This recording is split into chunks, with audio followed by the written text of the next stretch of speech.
Welcome back, children, to one more session of our Class 10 History, third chapter, Nationalism in India. Before we proceed with our today's content, we will have a small recap of whatever we have done in our previous video. We had seen how the non-cooperation movement got the support of the Khilafat movement, which was started by the Ali brothers, that is, Muhammad Ali and Shaukat Ali. They had set up a Khilafat committee in Bombay in March 1919 to protest against the disrespect shown towards their Khalifa, a political as well as a spiritual head of the Islamic world. Then, children, we had seen the beginning of the non cooperation movement in cities and towns among the middle class people, boycotting the British schools and colleges, and so on. In the villages, we had seen the protest of the Awadh peasants under the leadership of Baba Ramchandra. Then the tribals protest in the Kudam hills of Andhra Pradesh under the leadership of Alluri Sitaram Raju. Also, children, we had seen the protest of the peasants in the tea plantations of Assam. Along with these protests, we had also seen that their participation had different objectives, different aspirations. The meaning of Swaraj differed in every group. Yes, we had seen all these things. Now, in this part of our chapter, we will be seeing how the circumstances in our country led towards the civil disobedience movement.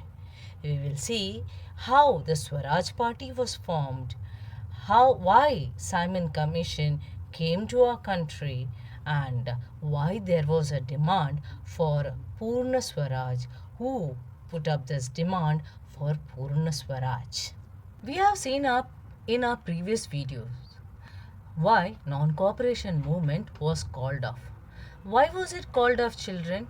Yes, because the events which took place were becoming more violent. I had given you a gist about the Chauri Chora incident in our previous video.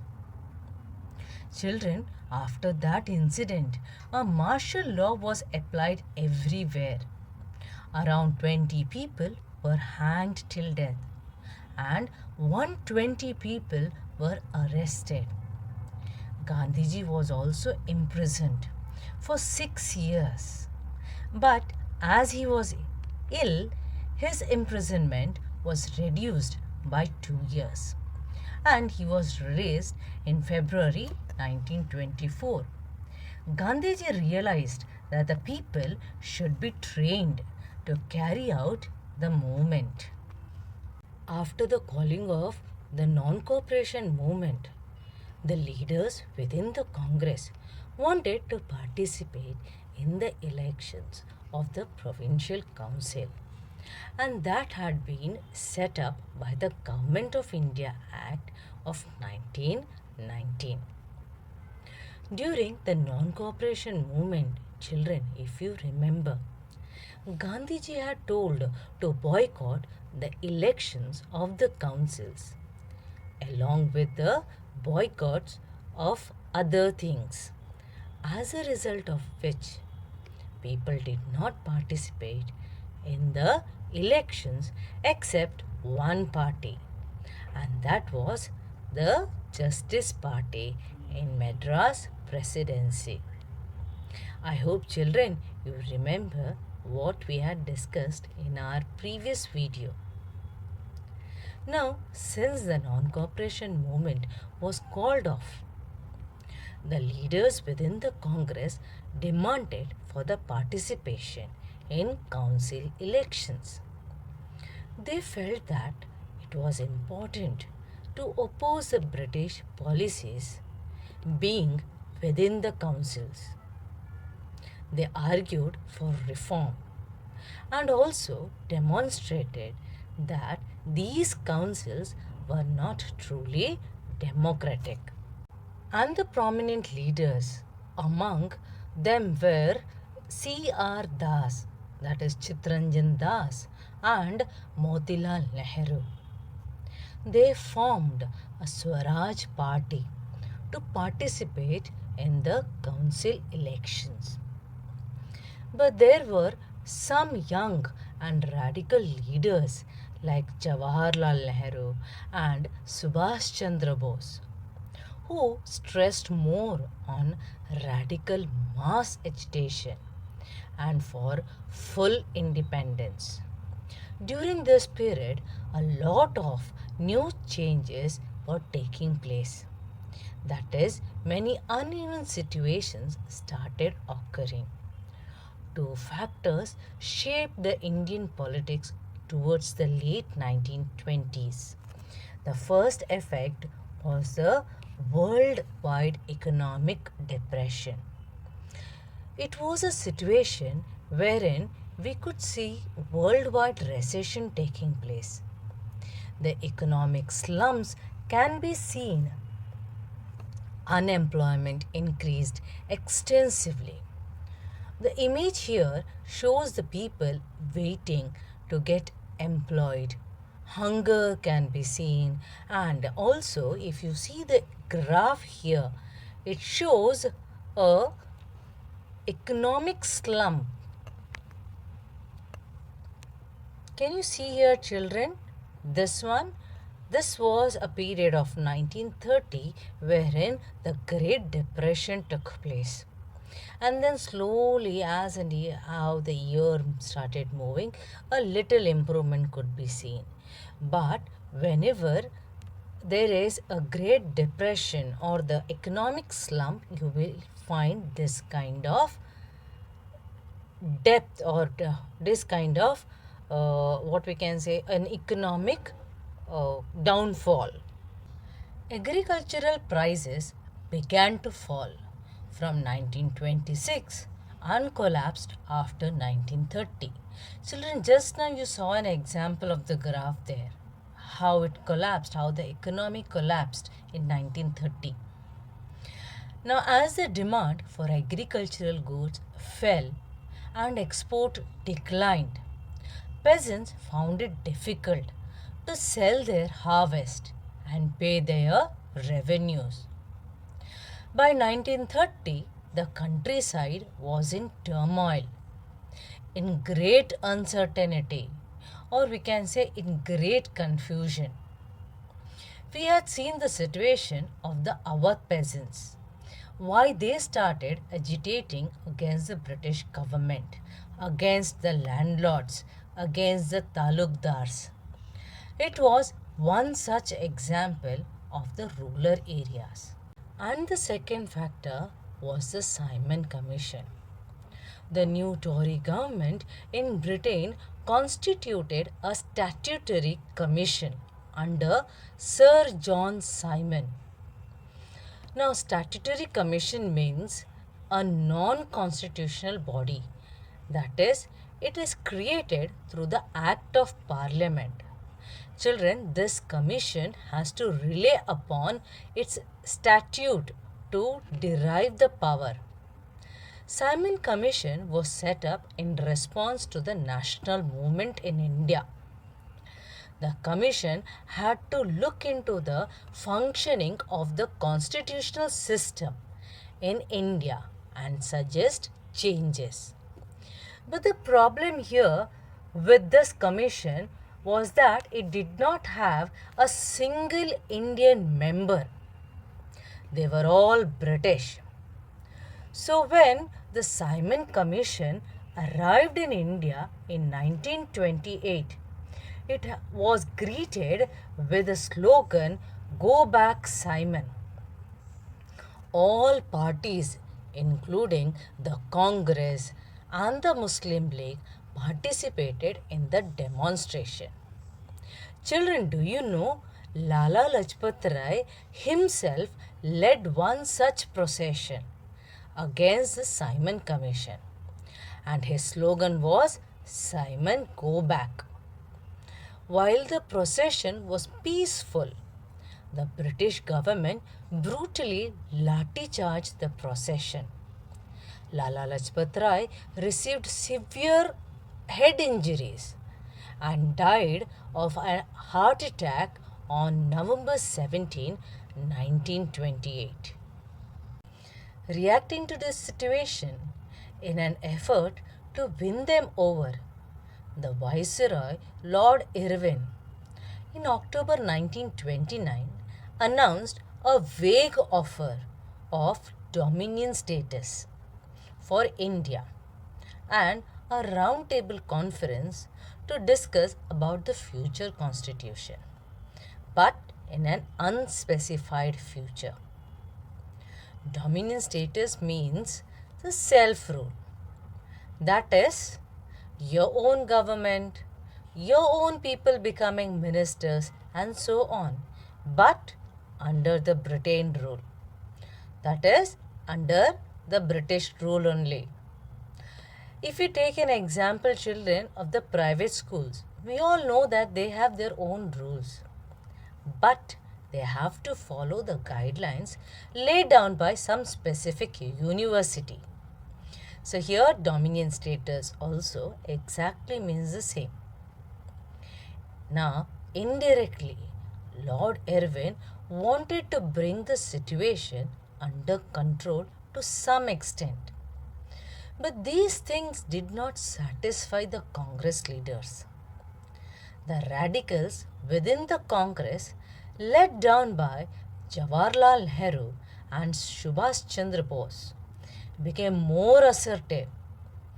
According to them, the Indians now wanted complete independence from the British rule, and neither the dominion status nor the participation in the Round Table Conference.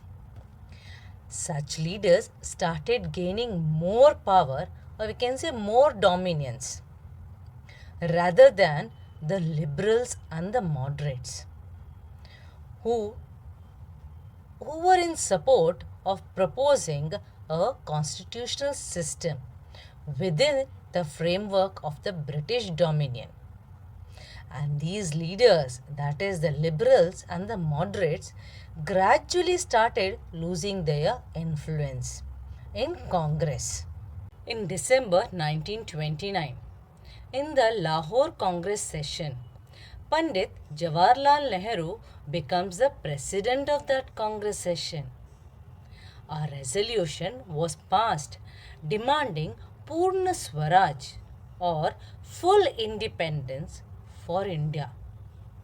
Children, it is very important to remember the years and the events in this chapter, particularly because it will be there for your map locations in your exams. Now back to our topic.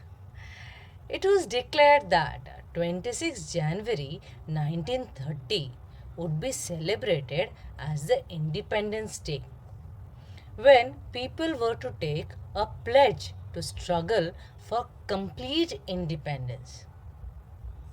Children, today we celebrate 26 January not as our Independence Day but as our Republic Day. So, this particular date has a very significant place in our Indian history. Now, 26 January 1930, the celebration attracted very little attention. So, Mahatma Gandhiji had to find a way to relate this abstract idea of freedom to more concrete issues of everyday life. Now, Gandhiji thought that we have got a concrete base in our country to launch a civil disobedience movement against the British authorities. So children, in the next slide or in the next videos, you will be seeing about the civil disobedience movements in detail. Yes children, Now it's a quiz time. Quiz time to have a quick revision of whatever we have covered in this video. Now the first question. Who decided to withdraw the non-cooperation movement? Was it Jawaharlal Nehru, Subhash Chandra Bose or Mahatma Gandhi?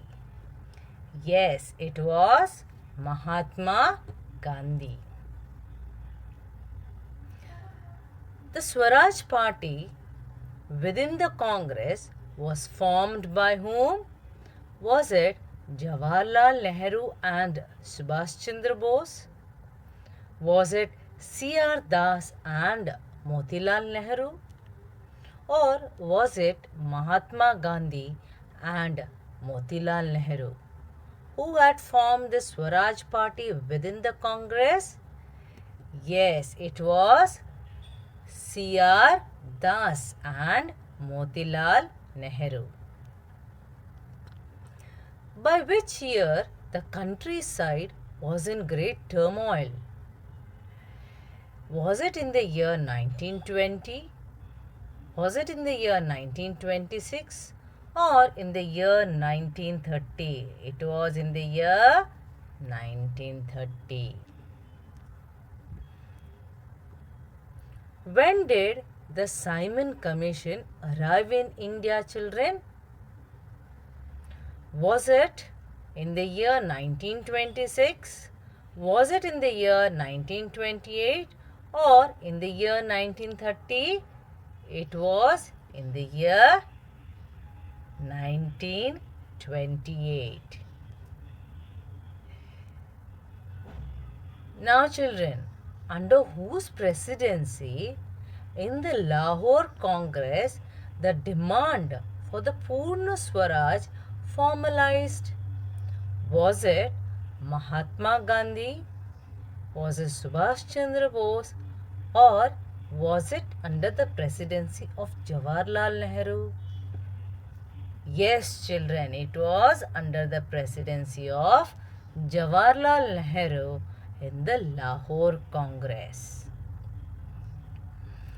With that, children, we end our quiz time. Now, in this particular video, we have tried to understand how or what circumstances led to move towards the civil disobedience movement. Now, in the next video, children, we will see why there was a need for Gandhiji to launch the salt satyagraha and how it led to a full-fledged civil disobedience movement. Till then, children, be safe, take good care of your health. Bye.